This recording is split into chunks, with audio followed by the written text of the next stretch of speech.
Chhatrapati संभाजीनगरमधील wits हॉटेलवरून Shirsat आणि दानवे यांच्यामध्ये जुंपलीये। मुलाला लिलावातून बाहेर पडायला सांगतो, तुम्ही टेंडर भरा असं शिरसाट यांनी म्हटलं। तसंच तुमची गुपितं माझ्याकडे आहेत, घराला आग लावायला कमी करणार नाही असा इशाराही शिरसाटाने दिलाय। तर काचेच्या घरात राहणाऱ्यांनी दुसऱ्याच्या घरावर दगड मारू नयेत असा पलटवार दानवेंनी केलाय। सर्व तुमच्या स्टोऱ्या माझ्याकडे आहेत आणि ज्या दिवशी मी त्या काढायला सुरुवात करेल, संजय शिरसाट मी घराला आग लावायला कमी करणार नाही, एवढा मी चक्रम आहे थोडा। मला असं वाटतं काचेच्या घरात आणि दुसऱ्याच्या घरात दगड फेकण्याची गरज नाही। तर आत्ताचं त्यांच्या ज्या मुलाचं प्रकरण कसं निपटवलं मला माहिती आहे। एका मुलीचा त्यात विषय असल्यामुळे मी त्याच्यात जास्त बोलत नाही आणि मी कधी व्यक्तिगत विषयात जात नाही।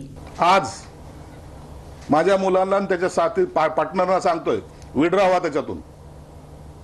आणि हे जे नाकानी बोलत होते ना, पुन्हा टेंडर येत आहे, तुम्ही भरा। मला वाटतं आम्ही आमच्या 2-5 एकर शेतीच्या उत्पन्नात खुश आहोत। आम्हाला मोठ्या हॉटेलची गरज नाही, आमचा तो धंदा नाही आहे। शिरसाटांचा असेल त्यांचा बापजात्याचा धंदा तर मला काही माहिती नाही। तुमची लायकी नसल्यामुळे बँक तुम्हाला उभं करत नाही।